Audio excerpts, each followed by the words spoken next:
문제예요. 저희가 고쳐드릴게요. 휴게소 주차장, 연기를 뿜어내는 검은색 고급 세단 앞.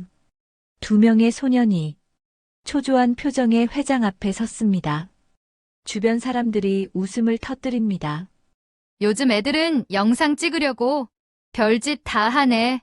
외제차는 손만 대도 고장 나는데. 장난 아니야, 이건. 회장이 차갑게 내려다봅니다. 지금 날 놀리는 건가? 하지만 소년의 눈빛은 흔들리지 않습니다. 5분만 주세요. 오늘의 사연이 궁금하시면 끝까지 시청해주세요. 무료 버튼인 구독과 좋아요는 저에게 큰 힘이 됩니다. 어디서 듣고 계신지 댓글로 남겨주시면 반갑게 인사드릴게요. 경부고속도로를 달리던 검은색 고급 외제 세단이 갑자기 속도를 잃기 시작했습니다. 운전석에 앉은 기사는 당황한 표정으로 핸들을 움켜쥐었고 뒷좌석의 강도현 회장은 미간을 찌푸렸습니다. 엔진에서 이상한 소리가 들려오더니 곧 차체 전체가 덜컹거리기 시작했죠. 기사는 급히 비상등을 켜고 가까운 휴게소 진입로로 차를 몰았습니다. 휴게소 주차장에 차를 세우자마자 보닛 사이로 하얀 연기가 피어올랐습니다. 강도현 회장은 차에서 내리며 즉시 휴대폰을 꺼내 들었습니다. 그의 얼굴에는 분노와 초조함이 교차했죠. 지금 당장 움직여야 한다고. 오늘 계약이 어떤 건데? 회장의 목소리는 날카로웠습니다. 전화 너머 비서에게 상황을 설명하는 동안에도 그는 시계를 몇 번이나 확인했습니다. 오후 3시까지 서울 본사에 도착해야 하는데 지금은 이미 2시를 넘긴 시각이었습니다. 대규모 해외 투자 계약건이 걸려 있었고 회장이 직접 참석하지 않으면 계약은 무산될 가능성이 높았죠. 이번 계약은 회사의 미래를 좌우할 만큼 중요한 건이었습니다. 해외 투자자들은 강도현 회장의 경영 철학과 비전을 직접 듣기를 원했고 그래서 회장이 직접 나서기로 한 것이었죠. 기사와 수행비서가 급히 보닛을 열었습니다. 엔진룸에서는 여전히 연기가 피어올랐고 열기가 얼굴을 후끈하게 달궜습니다. 비서는 즉시 인근 정비소에 연락을 시도했지만 이 시간대에 출동 가능한 곳을 찾기란 쉽지 않았습니다. 주말 오후라 대부분의 정비소는 인력이 부족한 상태였죠. 회장님, 가장 가까운 정비소에서도 최소 40분은 걸린다고 합니다. 40분? 그럼 계약은 물 건너갔네. 강도현 회장은 주먹을 불끈 쥐었습니다. 평생 자동차 산업에 몸담아온 사람이 정작 자신의 차 때문에 중요한 계약을 놓치게 생겼다는 사실이 더욱 분했습니다. 그는 자신이 만든 회사의 차량이 아닌 외제차를 타고 다니는 것에 대해 늘 묘한 감정을 품어왔는데 오늘 그 선택이 최악의 결과를 낳은 셈이었죠. 회장은 국내 최대 자동차 그룹을 이끌고 있었지만 정작 본인은 독일제 고급 세단을 애용했습니다. 그 이유는 복잡했지만 오늘만큼은 그 선택을 후회했습니다. 주변으로 사람들이 몰려들기 시작했습니다. 휴게소 직원들과 지나가던 운전자들이 연기를 뿜는 고급 차량을 신기한 듯 바라봤습니다. 누군가는 휴대폰을 꺼내 사진을 찍기도 했죠. 엔진 상태를 확인해 보십시오. 뭐라도 해야죠. 기사가 휴게소 관리실로 달려가 도움을 요청했습니다. 잠시 후 작업복을 입은 중년의 정비사가 공구 가방을 들고 나타났습니다. 그는 차량 주변을 한 바퀴 돌며 살펴보더니 보닛 안을 들여다봤습니다. 몇 분간 이곳저곳을 만져보던 그는 고개를 가로저었습니다. 전자제어 개통 문제 같습니다. 진단기 없이는 정확한 원인을 알기 어렵고 현장에서 수리하기는 힘들 것 같습니다. 정비사의 말에 강도현 회장의 얼굴이 더욱 굳어졌습니다. 그는 다시 휴대폰을 꺼내들며 비서에게 지시했습니다. 계약 시간을 늦출 수 있는지 알아봐. 아니면 화상으로라도 진행할 방법을 찾아. 하지만 상대방은 외국 투자자들이었고 이미 일정을 맞추기 위해 한국까지 직접 온 상황이었습니다. 시간을 미루는 것은 신뢰를 잃는 일이었죠. 회장은 이를 악물었습니다. 수십 년간 쌓아온 사업가로서의 명성이 한순간에 무너질 수도 있는 위기였습니다. 바로 그때 휴게소 뒤편 자전거 보관소 근처에서 두 소년이 무언가를 고치고 있었습니다. 16살 쌍둥이 형제인 강민우와 강민준이었죠. 둘은 학교에서 돌아오는 길에 이 휴게소에 들러 고장난 자전거를 수리하고 있었습니다. 민준의 자전거 체인이 끊어져서 형인 민우가 가방에서 꺼낸 간이 공구로 고치는 중이었습니다. 형, 이제 됐어? 조금만 더. 체인 텐션을 맞춰야 해. 민우는 능숙한 손놀림으로 체인을 다시 끼우고 있었습니다. 두 형제는 어릴 때부터 아버지를 따라다니며 자연스럽게 기계를 다루는 법을 익혔습니다. 아버지는 정비공이었고 퇴근 후면 늘 작은 작업실에서 고장난 물건들을 고쳤죠. 민우와 민주는 그 옆에서 지켜보고 배웠습니다. 처음에는 단순히 공구를 건네주는 일부터 시작했지만 시간이 지나면서 직접 손을 대기 시작했습니다. 아버지는 두 아들에게 기계의 원리를 하나하나 설명해 주었고 형제는 스펀지처럼 그 지식을 흡수했습니다. 자전거 수리를 마무리하려는 순간 주차장 쪽에서 웅성거리는 소리가 들렸습니다. 민우가 고개를 들어보니 사람들이 모여 있었고 검은색 세단에서 연기가 피어오르고 있었습니다. 민준도 그쪽을 바라봤습니다. 형, 저 차 고장 난 것 같아. 엔진 소리가 이상하네. 들려? 민우의 귀는 특별했습니다. 어떤 기계든 소리만 들으면 어디가 문제인지 대략 짐작할 수 있었죠. 지금도 멀리서 들려오는 엔진음에서 뭔가 불규칙한 패턴을 감지했습니다. 민주는 형의 표정을 보며 물었습니다. 뭐가 문제야? 연료 분사 쪽인 것 같은데. 확실하진 않아. 하지만 소리가 평소랑 다르거든. 두 형제는 자전거를 세워두고 조심스럽게 사람들 사이로 다가갔습니다. 가까이 갈수록 상황이 심각하다는 것을 알 수 있었습니다. 정장을 입은 노신사가 초조한 표정으로 전화 통화를 하고 있었고 주변 사람들은 고개를 저으며 혀를 찼습니다. 저런 비싼 차도 고장나는구만. 외제차는 부품 구하기도 어렵다던데. 민우와 민주는 서로를 바라봤습니다. 형제는 눈빛만으로도 대화가 가능했죠. 민준이 작게 고개를 끄덕이자 민우가 한 걸음 앞으로 나섰습니다. 사람들 사이를 비집고 들어가 강도현 회장 앞에 섰습니다. 저희가 고쳐드릴게요. 주변이 순식간에 조용해졌습니다. 강도현 회장은 천천히 고개를 돌려 소년들을 내려다봤습니다.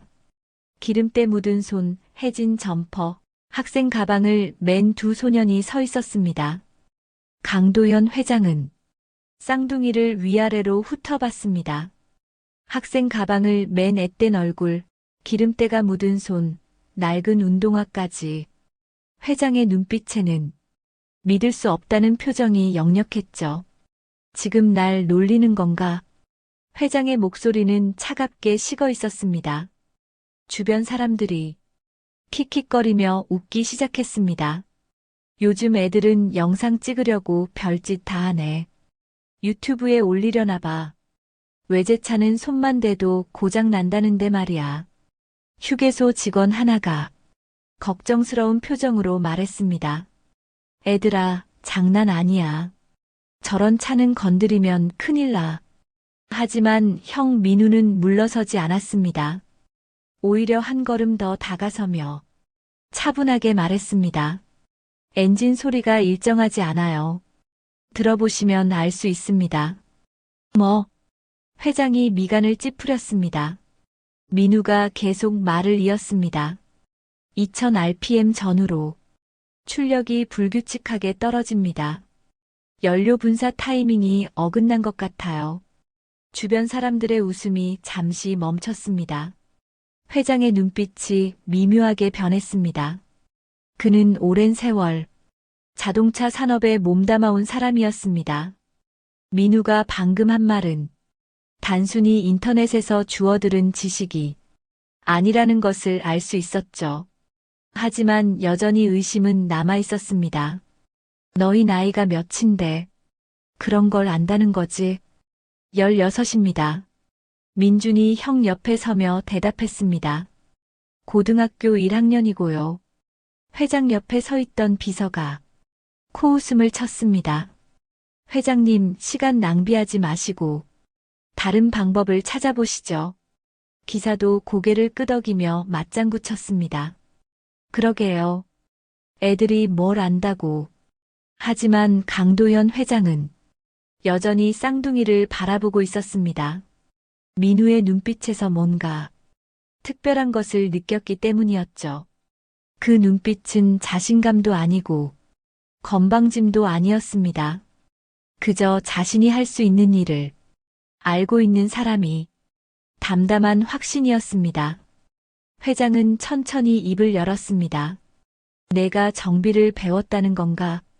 아버지한테 배웠습니다. 민우가 대답했습니다. 아버지는 정비공이셨어요. 정비공? 회장이 되물었습니다. 그래, 그럼 너희 아버지는 어디서 일하시는데? 민우와 민주는 잠시 침묵했습니다. 형제의 얼굴에 그림자가 드리워졌죠. 민준이 작은 목소리로 말했습니다. 지금은 일을 안 하세요. 왜? 회장이 물었습니다. 민우가 고개를 들어 회장을 똑바로 바라보며 말했습니다. 큰 회사에서 일하시다가 사고가 났어요. 아버지 잘못이 아니었는데 회사는 아버지를 내보냈습니다. 그 말에 주변이 다시 한번 조용해졌습니다. 회장의 표정이 굳었습니다. 뭔가 가슴속에서 불편한 감정이 올라왔죠. 민우가 계속 말을 이었습니다. 그 뒤로 아버지는 다른 곳에서도 일을 못 구하셨어요. 어디를 가도 받아주지 않았습니다. 그래서 지금은? 회장이 조심스럽게 물었습니다. 집에서 쉬고 계세요. 건강도 안 좋으시고. 민준의 목소리가 떨렸습니다. 민우가 동생의 어깨를 가볍게 두드렸습니다. 그리고 다시 회장을 바라보며 말했습니다. 하지만 아버지는 저희에게 많은 걸 가르쳐 주셨습니다. 기계를 대하는 법, 소리를 듣는 법, 문제를 찾는 법.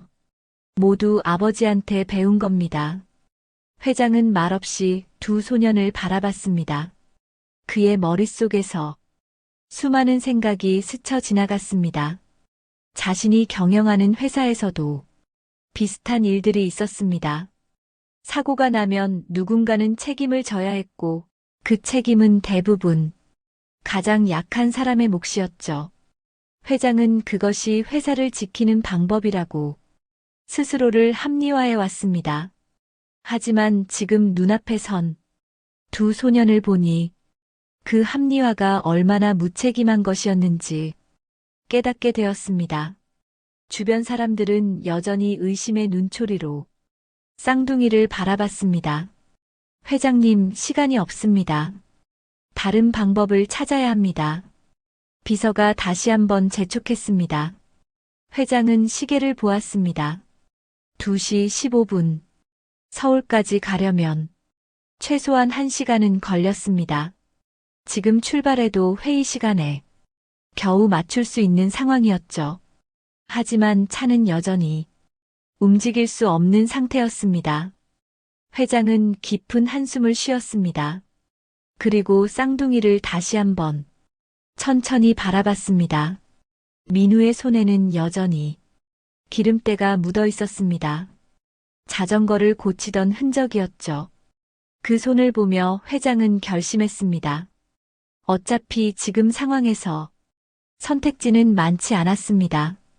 정비소는 40분 후에나 올 수 있고 그때까지 기다리면 계약은 완전히 물 건너갔습니다. 차라리 이 소년들에게 기회를 주는 것도 나쁘지 않을 것 같았습니다. 최소한 그들의 눈빛만큼은 진심이었으니까요. 회장은 천천히 입을 열었습니다. 좋다. 주변 사람들이 놀란 표정으로 회장을 바라봤습니다. 회장님 정말로 애들한테 맡기시려는 겁니까?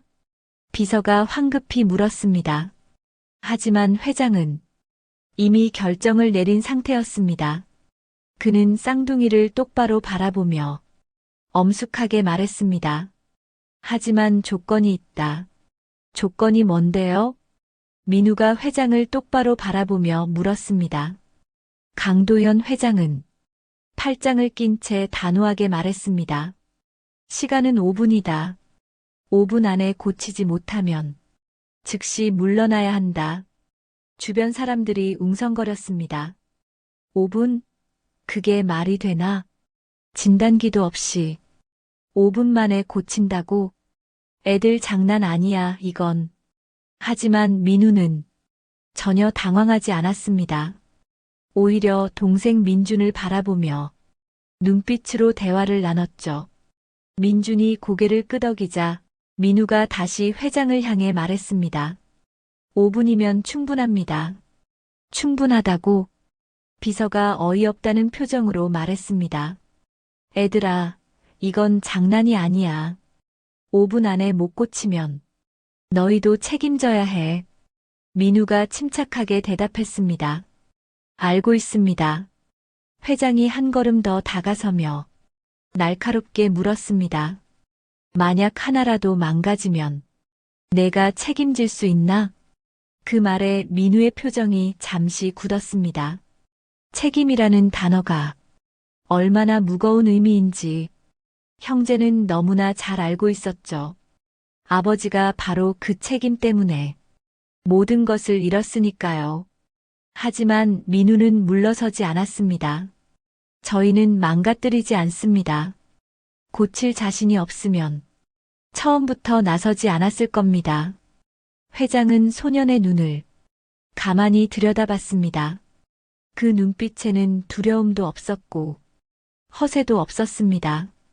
그저 자신이 할 수 있는 일에 대한 확고한 믿음만 있을 뿐이었죠.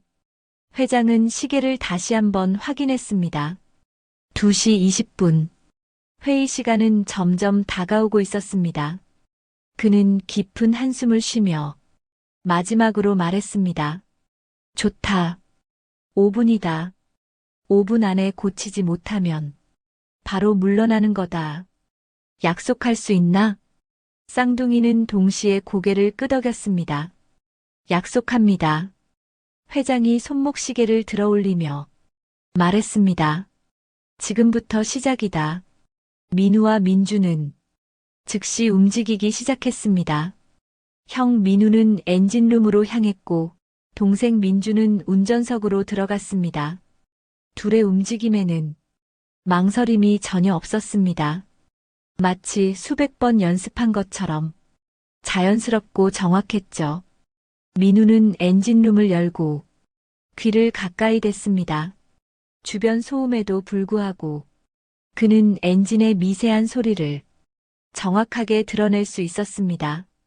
틱, 틱, 틱.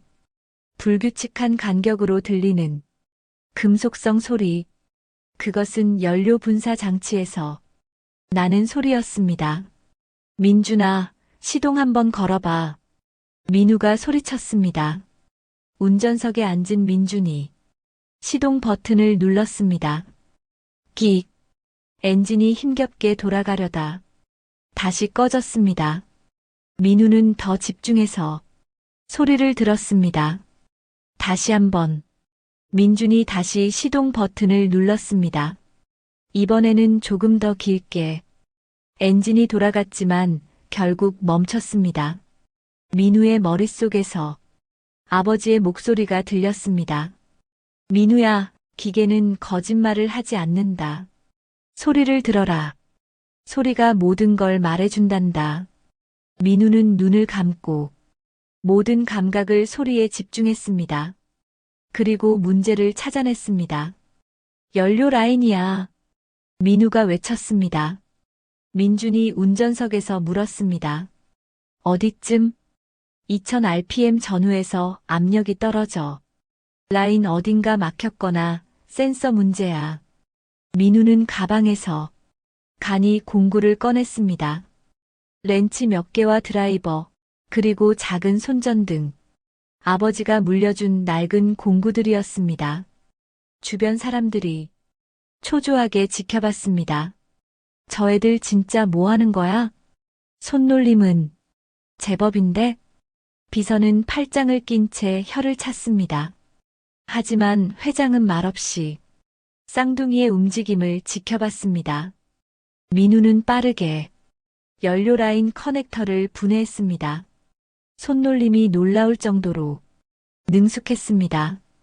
16살 소년의 손이라고는 믿기지 않을 만큼 정확하고 빨랐죠.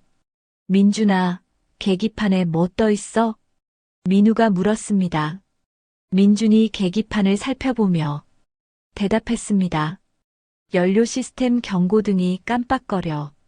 알았어. 센서 문제가 많네. 민우는 손전등으로 연료 라인 내부를 비춰봤습니다. 그리고 작은 이물질을 발견했습니다. 찾았다. 그는 조심스럽게 이물질을 제거했습니다. 아주 작은 금속 조각이었지만 그것이 전체 시스템을 마비시킨 원인이었죠. 회장이 시계를 흘끗 보았습니다. 벌써 3분이 지나가고 있었습니다. 민우는 땀을 닦지도 않고 계속 작업했습니다. 이물질을 제거한 후 그는 센서를 점검했습니다. 센서의 접촉 부위가 약간 부식되어 있었습니다. 민준아, 휴지 좀 줘. 민준이 주머니에서 휴지를 꺼내 형에게 건넸습니다. 민우는 휴지로 센서 접촉 부위를 닦아냈습니다. 완벽하진 않았지만 임시 방편으로는 충분했습니다. 주변 사람들은 점점 더 집중해서 지켜봤습니다. 처음의 비웃음은 사라지고 묘한 긴장감이 감돌았죠. 민우는 빠르게 커넥터를 다시 조립했습니다. 그의 손은 흔들림 없이 정확하게 움직였습니다. 마지막 볼트를 조이고 민우가 소리쳤습니다. 민준아, 시동 걸어봐. 민준이 시동 버튼을 눌렀습니다. 기익. 엔진이 돌아가기 시작했습니다. 하지만 여전히 불안정했습니다. 민우는 귀를 기울였습니다. RPM을 천천히 올려봐. 민준이 엑셀러레이터를 조심스럽게 밟았습니다. 1000, 1500, 2000. 엔진음이 점점 안정되기 시작했습니다. 민우는 엔진룸을 닫으며 민준에게 말했습니다. 2500까지 올려봐. 민준이 엑셀러레이터를 더 밟았습니다. 부르릉. 엔진음이 힘차게 울렸습니다. 불규칙하던 소리가 사라지고 부드럽고 일정한 소리로 바뀌었죠. 회장이 시계를 보았습니다. 정확히 5분이었습니다. 민우가 엔진룸을 완전히 닫고 땀을 닦으며 말했습니다. 다 됐습니다. 주변은 잠시 정적에 휩싸였습니다. 아무도 말을 하지 않았죠. 강도현 회장은 천천히 운전석으로 다가갔습니다. 그는 차에 올라타 시동 버튼을 직접 눌러봤습니다. 부르릉. 엔진이 부드럽게 살아났습니다. 아까와는 완전히 다른 소리였죠. 불규칙하던 떨림도 사라지고 이상한 진동도 느껴지지 않았습니다. 회장은 엑셀러레이터를 천천히 밟아봤습니다. RPM이 올라가도 엔진은 안정적으로 반응했습니다. 회장은 계기판을 확인했습니다. 모든 경고등이 꺼져 있었습니다. 그는 차에서 내려 쌍둥이를 바라봤습니다. 주변 사람들도 놀란 표정으로 웅성거렸습니다. 진짜 고쳤네. 5분 만에 어떻게 저런 게 가능하지? 휴게소 정비사는 입을 다물지 못한 채 고개를 저었습니다. 내가 30년 넘게 정비를 했는데 진단기 없이 저렇게 빨리 문제를 찾다니. 회장의 비서도 할 말을 잃은 표정이었습니다. 기사는 엔진룸을 다시 열어 안을 들여다봤습니다.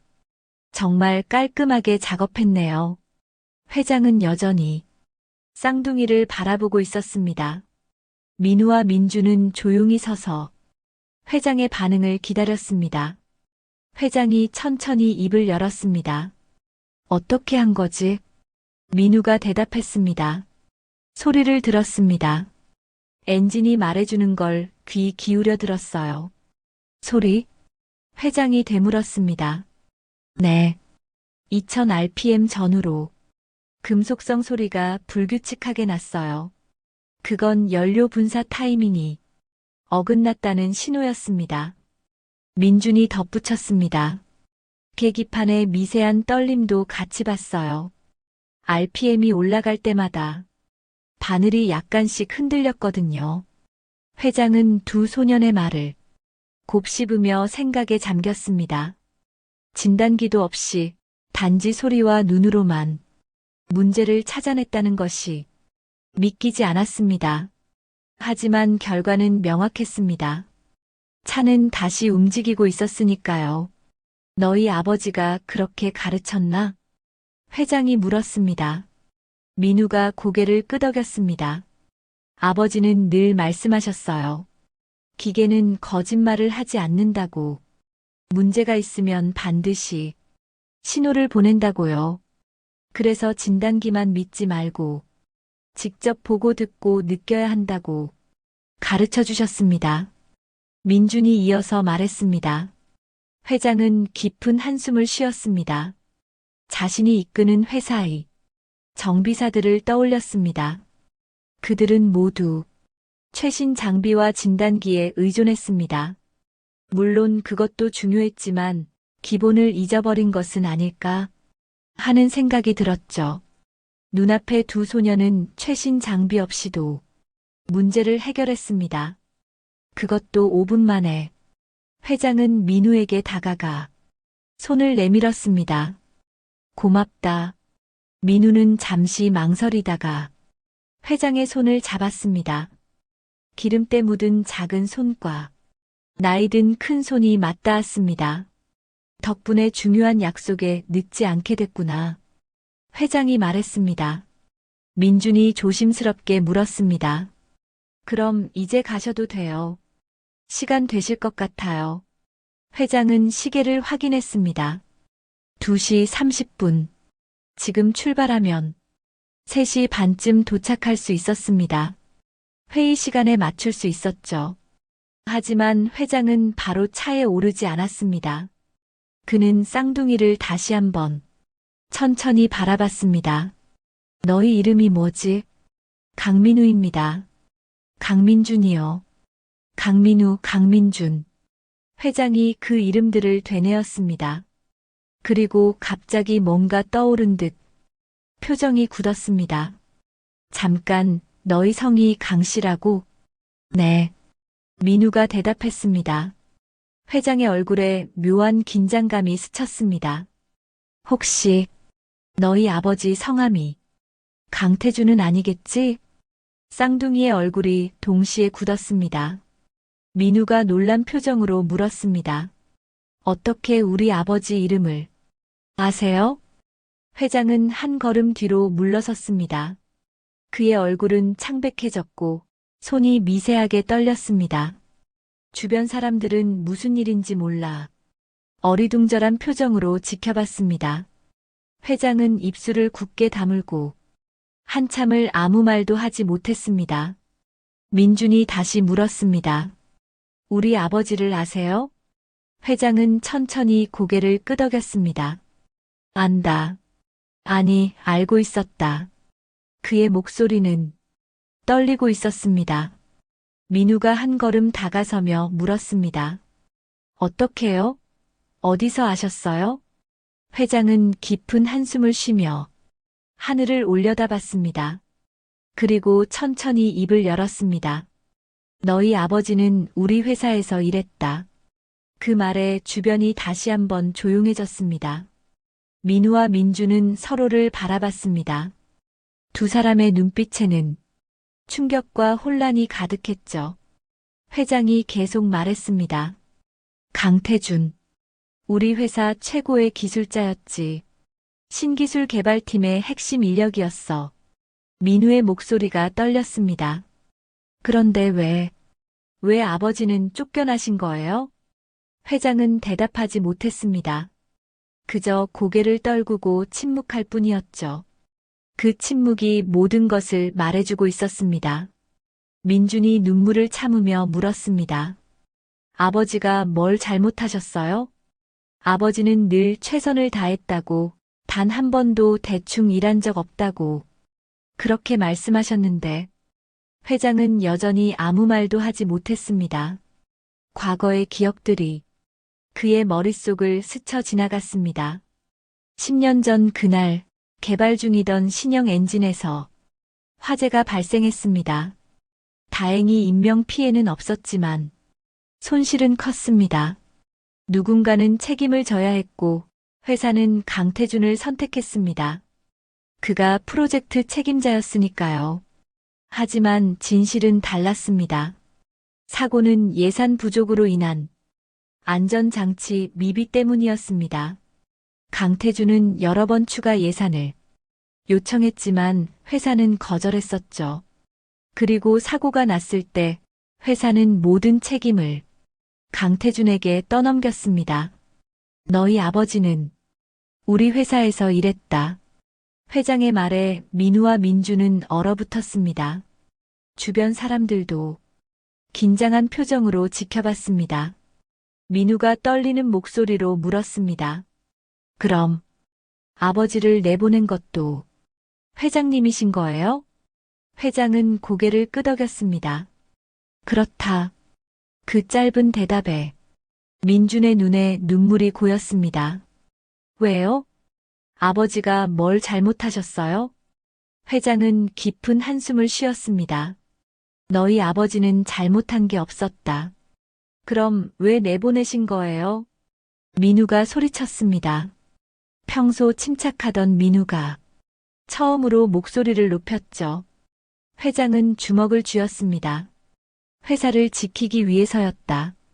누군가는 책임을 져야 했고 나는 가장 쉬운 선택을 했다. 쉬운 선택이요? 민준이 되물었습니다.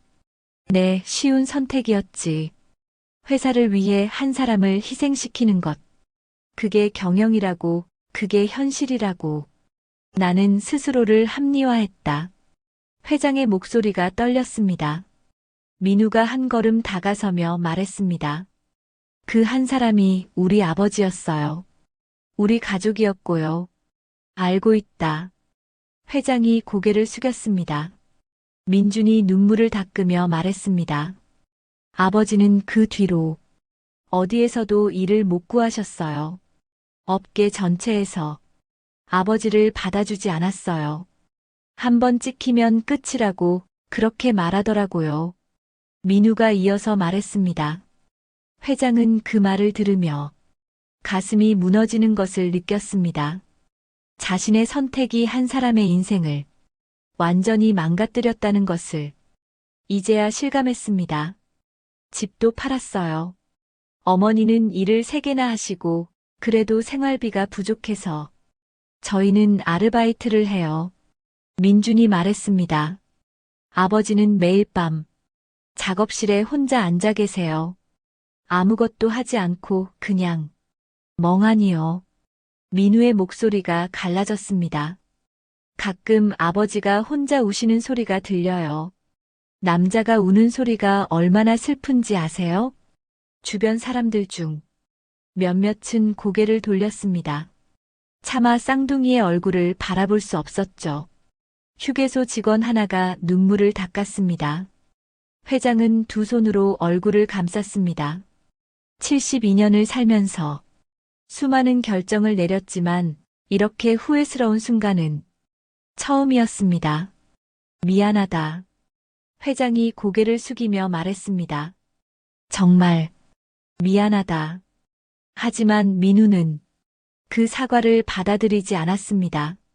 저희한테 사과하실 게 아니에요. 아버지한테 하셔야죠. 그렇다. 내 말이 맞다. 회장이 고개를 들었습니다. 그의 눈가는 붉어져 있었습니다. 나는 너희 아버지를 만나고 싶다. 직접 사과하고 싶다. 민준이 의심스러운 눈빛으로 물었습니다. 지금 그렇게 말씀하시는 게 진심이에요? 아니면 그냥 양심의 가책 때문인 거예요? 회장은 잠시 생각했습니다. 그리고 솔직하게 대답했습니다. 둘 다다. 양심의 가책도 있고 진심으로 잘못을 바로잡고 싶기도 하다. 회장은 주머니에서 명함을 꺼냈습니다. 이걸 받아라. 민우는 명함을 받지 않았습니다. 왜요? 돈으로 해결하려는 거예요? 아니다. 회장이 고개를 저었습니다. 돈으로 해결될 일이 아니라는 건 나도 안다. 하지만 최소한 대화는 해야 하지 않겠니? 민준이 물었습니다. 대화요? 10년 동안 침묵하시다가 이제 와서 대화하자고요? 늦었다는 걸 안다. 회장이 말했습니다. 하지만 이제라도 시작하고 싶다. 제대로 사과하고 잘못을 바로잡고 싶다. 민우가 명함을 받아들었습니다. 강도현 회장. 명함의 이름을 보며 그는 복잡한 감정에 휩싸였습니다. 아버지께 여쭤볼게요. 아버지가 만나고 싶어 하시면 연락드리겠습니다. 그렇게 해주겠니? 회장이 물었습니다. 약속은 못해요. 아버지가 거절하실 수도 있으니까요. 민준이 말했습니다. 회장은 고개를 끄덕였습니다. 그것도 내 아버지의 권리다. 나는 기다리겠다. 회장은 다시 시계를 봤습니다. 2시 40분. 회의 시간이 다가오고 있었습니다. 비서가 조심스럽게 말했습니다. 회장님, 출발하셔야 합니다. 회장은 고개를 끄덕이며 차에 올랐습니다. 하지만 그의 마음은 이미 계약보다 강태준에게 가 있었습니다. 차가 천천히 움직이기 시작했습니다. 쌍둥이가 고친 엔진은 부드럽게 작동했습니다. 회장은 백미러로 두 소년을 바라봤습니다.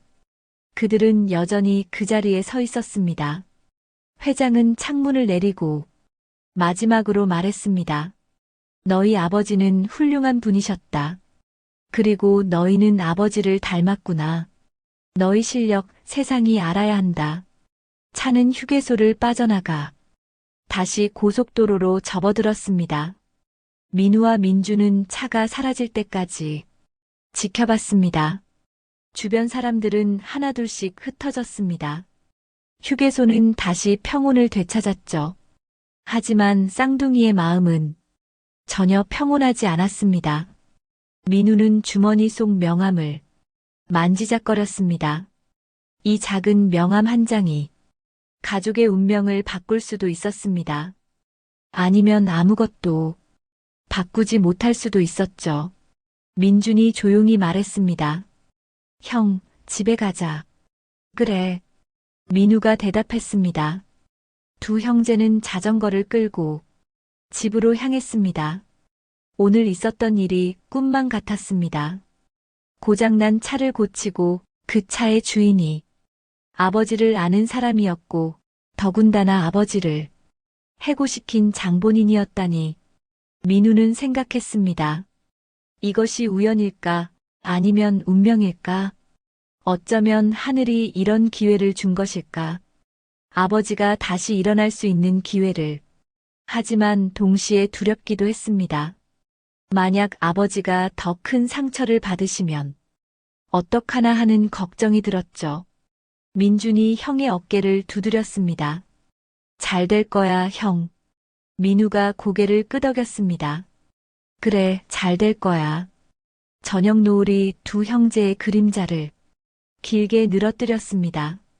집으로 가는 길은 평소보다 더 멀게 느껴졌습니다. 아버지께 이 이야기를 어떻게 꺼내야 할지 고민이 되었으니까요. 민우는 명함을 다시 한번 꺼내봤습니다. 강도현 회장, 도현 자동차 그룹. 그 이름 아래 전화번호가 적혀 있었습니다. 이 번호로 전화를 걸면 아버지의 인생이 바뀔까요? 아니면 더 큰 상처만 남게 될까요? 민우는 알 수 없었습니다. 하지만 한 가지는 확실했습니다. 선택은 아버지가 하셔야 한다는 것. 그들은 그저 아버지께 기회를 드리는 것뿐이었습니다. 두 형제는 묵묵히 걸었습니다. 집이 점점 가까워졌습니다. 집 앞에 도착한 쌍둥이는 잠시 망설였습니다.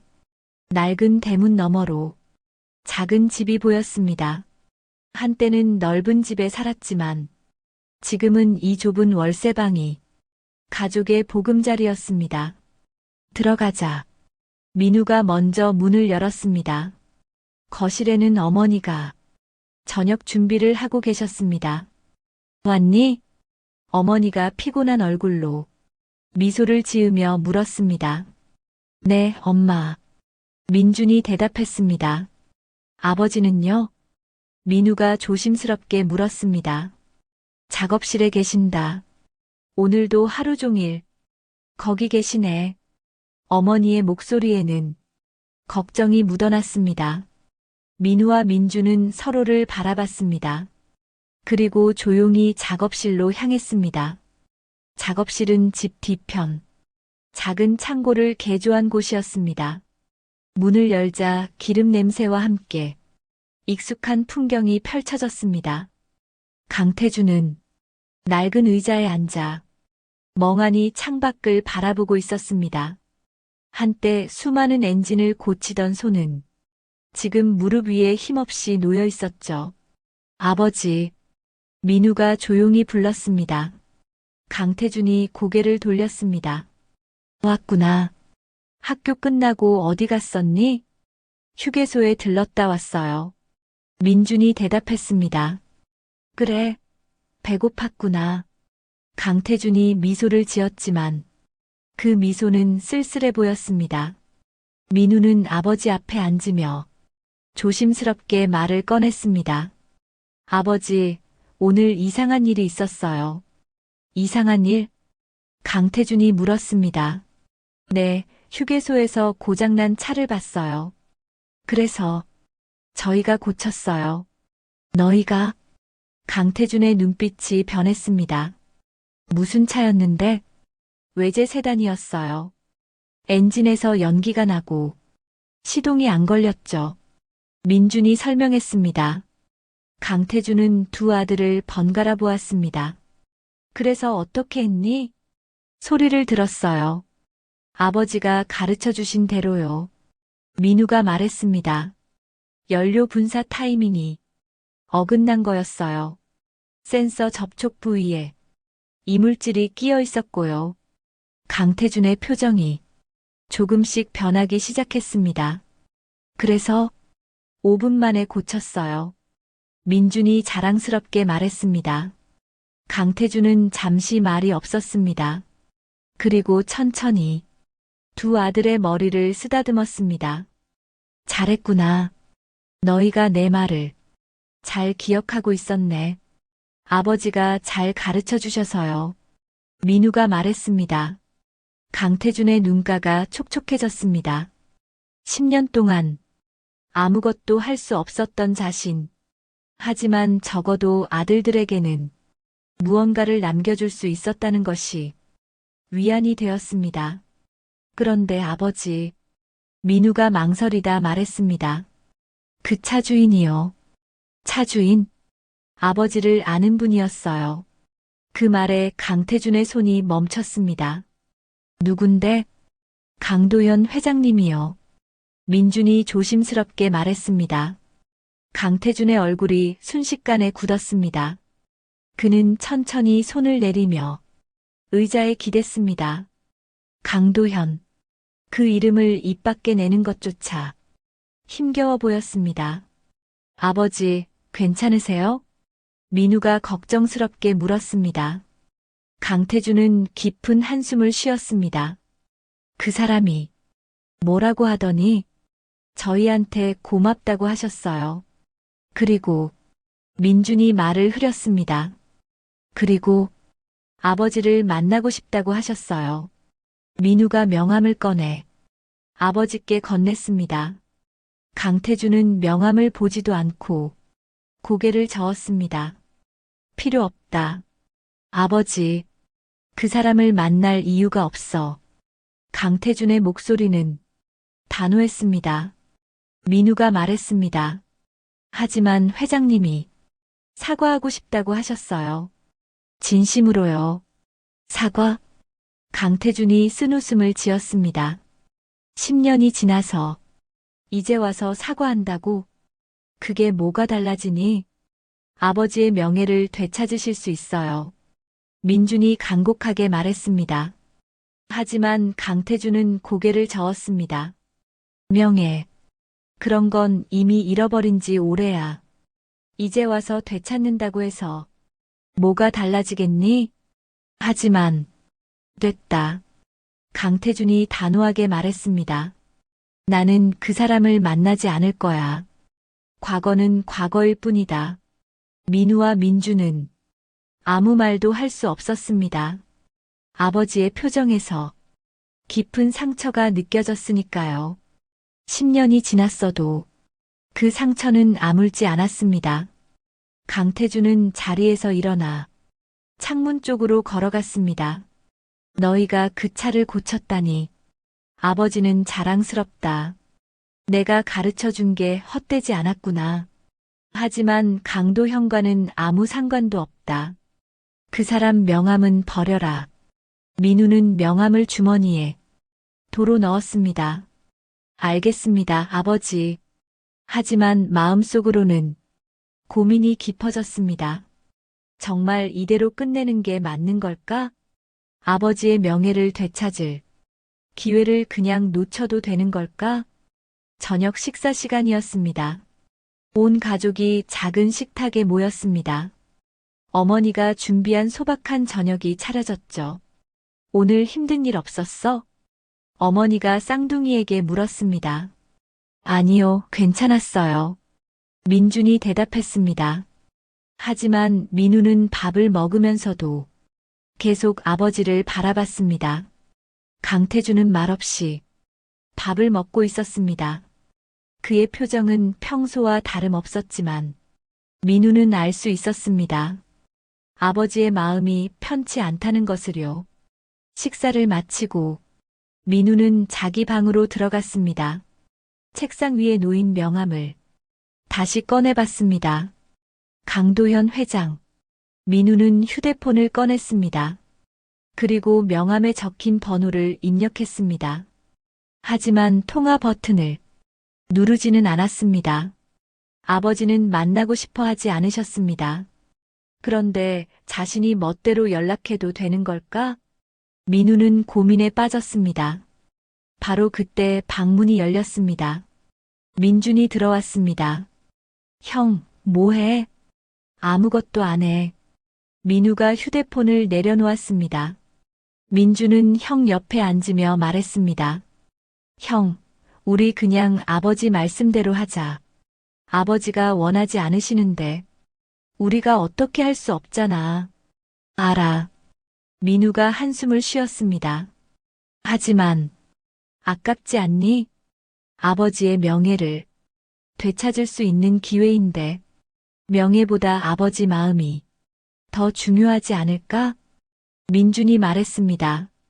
민우는 고개를 끄덕였습니다. 동생 말이 맞았습니다. 아버지가 원하지 않으시는 일을 억지로 추진할 수는 없었습니다. 그래, 내 말이 맞아.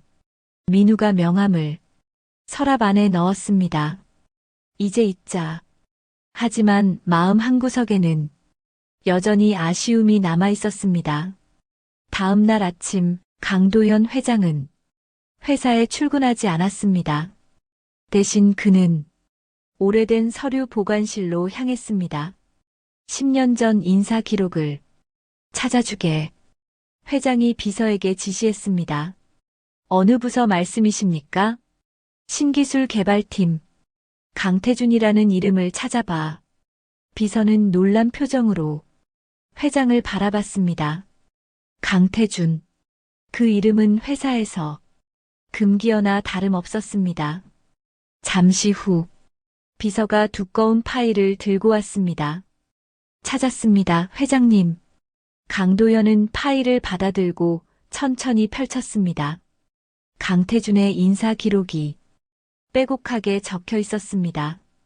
입사일 2005년 3월, 최종 직급 수석 연구원, 담당 프로젝트 차세대 엔진 개발, 평가 최우수.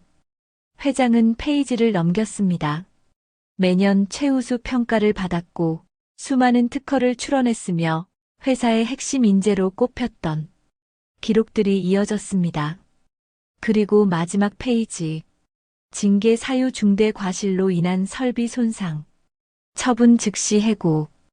회장은 그 문장을 오래 바라봤습니다. 중대 과실. 하지만 진실은 달랐습니다. 강태준은 여러 차례 안전장치 보강을 요청했지만 회사는 비용 문제로 거절했습니다. 회장은 파일 속에서 또 다른 문서를 발견했습니다. 강태준이 작성한 예산 요청서였습니다. 안전장치 미비 시 화재 위험 있음. 추가 예산 승인 요청. 하지만 그 요청서 위에는 빨간 도장이 찍혀 있었습니다. 반려. 회장은 그 도장을 보며 주먹을 쥐었습니다. 자신이 직접 찍은 도장이었습니다. 회장님. 비서가 조심스럽게 불렀습니다. 괜찮으십니까? 괜찮을 리가 있나? 회장이 쓴웃음을 지었습니다.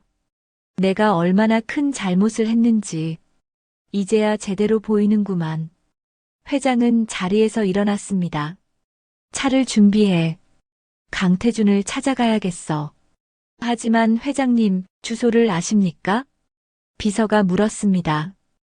회장은 잠시 생각했습니다. 쌍둥이에게 연락을 기다리라고 했지만 더 이상 기다릴 수 없었습니다.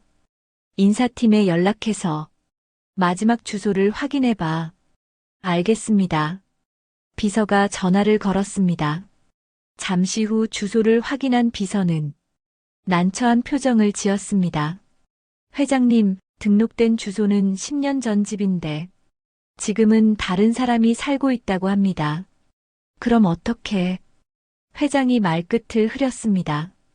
바로 그때 회장의 휴대폰이 울렸습니다. 모르는 번호였습니다. 회장은 전화를 받았습니다. 여보세요? 회장님, 저 강민우입니다. 민우의 목소리였습니다. 회장의 표정이 밝아졌습니다. 민우구나. 연락 기다리고 있었다. 죄송합니다. 늦게 연락드려서요. 민우의 목소리는 떨리고 있었습니다. 괜찮다. 그래, 너희 아버지께서 만나주시겠다고 하셨니? 전화 너머로 침묵이 흘렀습니다. 민우가 조심스럽게 말했습니다. 아버지는 거절하셨어요. 회장의 표정이 어두워졌습니다. 그렇구나. 하지만 저는 회장님을 만나 뵙고 싶어요. 민우가 말했습니다. 혼자서요. 회장은 잠시 생각했습니다. 좋다. 어디서 만날까? 어제 그 휴게소에서 만나면 안 될까요? 오늘 오후 3시예요. 알겠다. 그곳에서 보자. 전화를 끊은 회장은 비서를 바라봤습니다. 일정을 조정해. 오늘 오후는 모두 취소야. 네, 회장님. 그날 오후 3시 강도현 회장은 어제 그 휴게소에 도착했습니다. 주차장에는 민우가 혼자 서 있었습니다. 회장은 차에서 내려 민우에게 다가갔습니다. 왔구나. 네, 회장님. 민우가 고개를 숙였습니다. 민준이는? 동생은? 집에 있어요. 제가 혼자 나왔어요. 두 사람은 휴게소 벤치에 나란히 앉았습니다.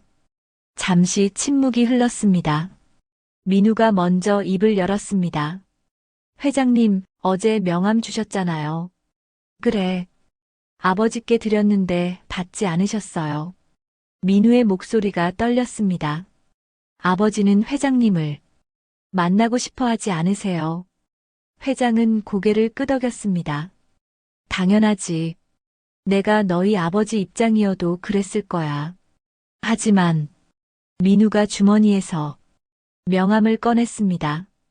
저는 회장님을 만나고 싶었어요. 아버지 몰래요. 회장은 민우를 바라봤습니다. 왜? 아버지의 진실을 알고 싶어서요. 민우가 말했습니다. 아버지는 늘 자신이 잘못했다고 말씀하세요. 자신 때문에 가족이 고생한다고요. 하지만 저는 알아요. 아버지가 잘못하신 게 아니라는 걸. 그런데 왜 아버지만 책임을 지셔야 했어요? 회장은 깊은 한숨을 쉬었습니다. 너희 아버지는 잘못이 없었다. 오히려 사고를 막으려고 여러 번 경고했지. 그럼 왜요? 민우가 물었습니다. 왜 아버지를 내보내신 거예요? 회장은 오랜 시간 대답하지 못했습니다. 그리고 천천히 입을 열었습니다. 비겁했기 때문이야.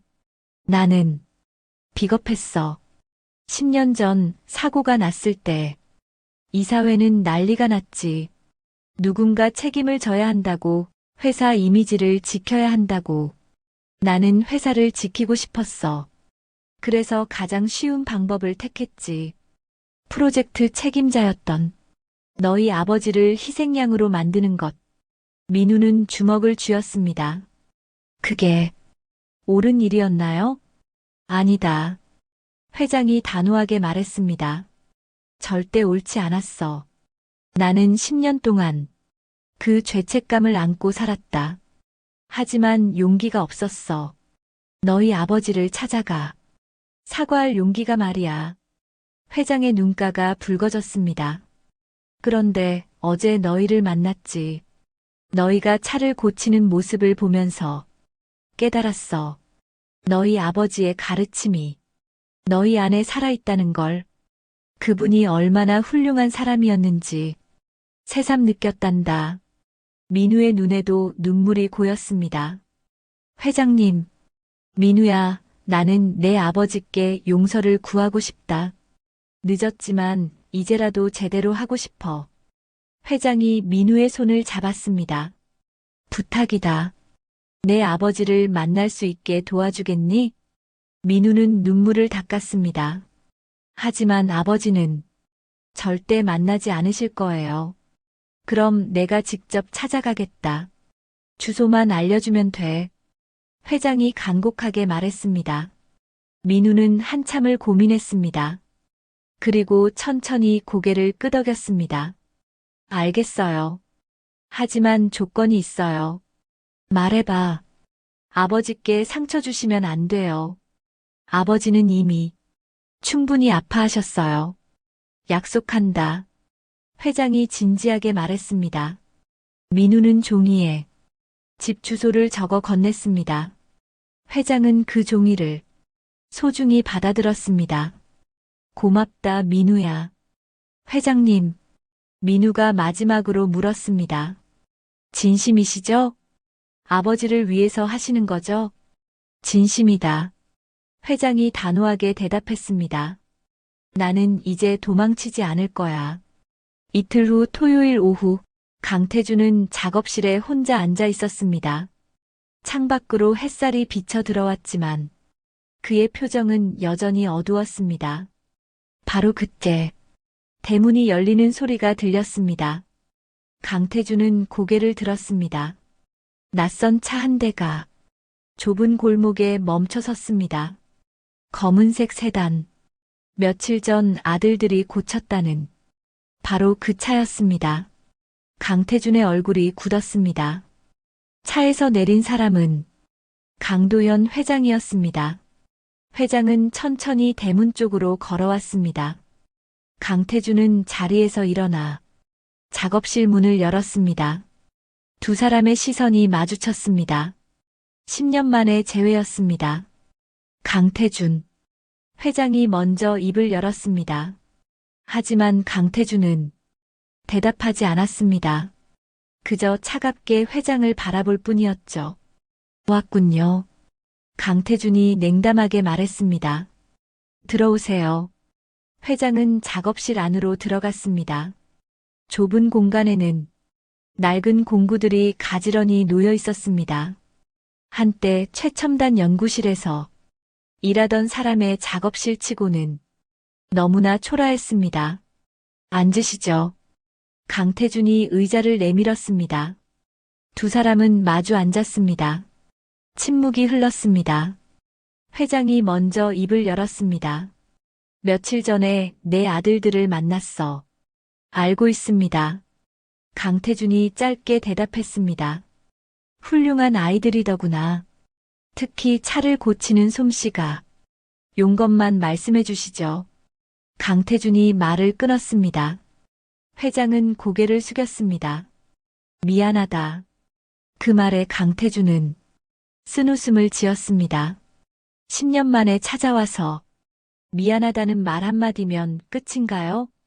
아니다. 회장이 고개를 들었습니다. 끝이 아니야. 시작이지. 시작? 나는 10년 전 잘못된 선택을 했어. 자네를 희생양으로 만들었지. 그 잘못을 바로잡고 싶어.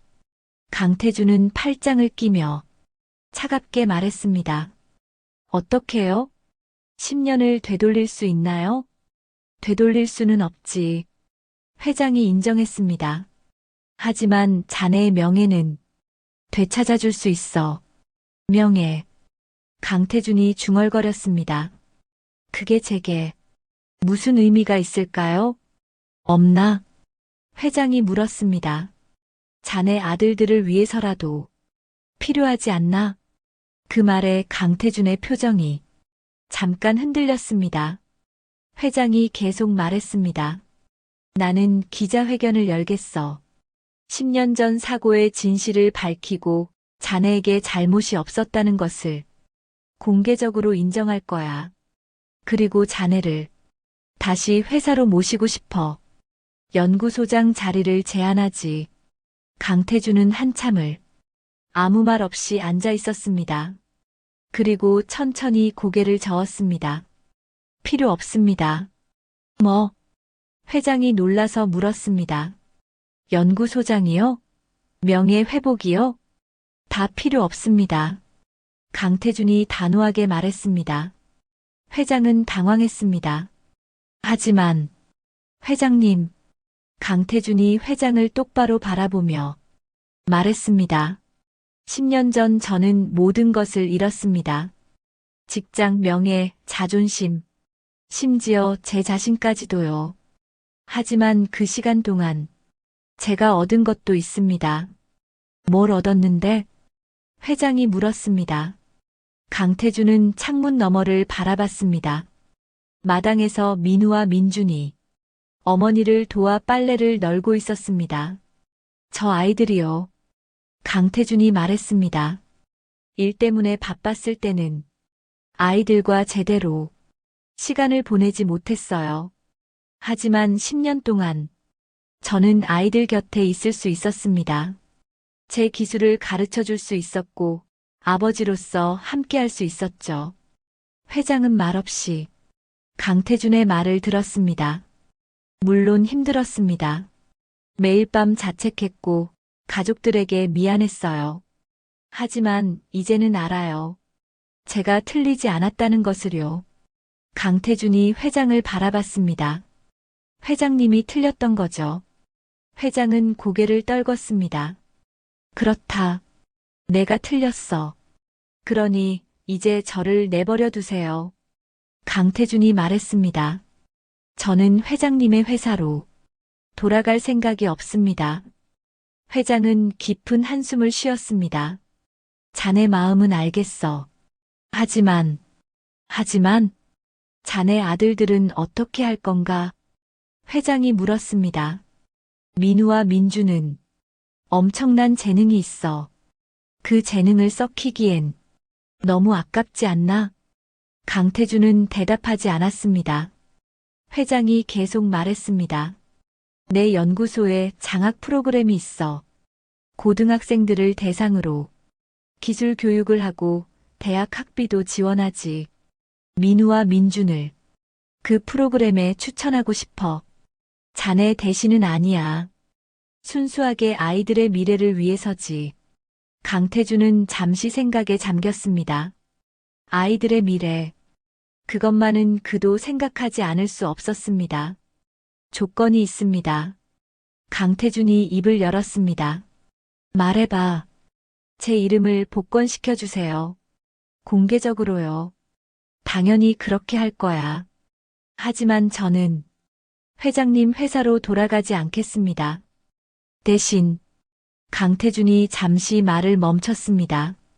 대신 제 이름으로 된 작은 정비소를 차리고 싶습니다. 강태준이 말했습니다. 크지 않아도 됩니다. 이 동네 사람들의 차를 고쳐주는 작은 가게면 충분해요. 회장은 강태준을 바라봤습니다. 한때 최고의 연구원이었던 사람이 이제는 작은 정비소를 꿈꾸고 있었습니다. 하지만 그 눈빛은 10년 전보다 더 담담하고 평화로워 보였습니다. 알겠네. 회장이 고개를 끄덕였습니다. 자네 뜻대로 하게. 정비소 차리는데 필요한 건 내가 지원하지. 아닙니다. 강태준이 손을 저었습니다. 제 힘으로 하겠습니다. 회장님은 그저 제 명예만 되찾아 주시면 됩니다. 회장은 잠시 망설이다 고개를 끄덕였습니다. 알겠네. 두 사람은 자리에서 일어났습니다. 회장이 손을 내밀었습니다. 용서해 줄 수 있나? 강태준은 그 손을 바라봤습니다. 오랜 시간이 흘렀습니다. 그리고 천천히 손을 잡았습니다. 용서는 모르겠습니다. 하지만 이제 놓아줄 수는 있을 것 같습니다. 회장은 고개를 끄덕였습니다. 그것만으로도 충분했습니다. 회장이 작업실을 나서려는 순간 강태준이 불렀습니다. 회장님, 제 아이들 잘 부탁드립니다. 회장은 미소를 지었습니다. 자네 아들들은 스스로 잘할 거야. 나는 그저 기회만 줄 뿐이지. 회장이 떠난 후 민우와 민준이 작업실로 들어왔습니다. 아버지, 민우가 조심스럽게 불렀습니다.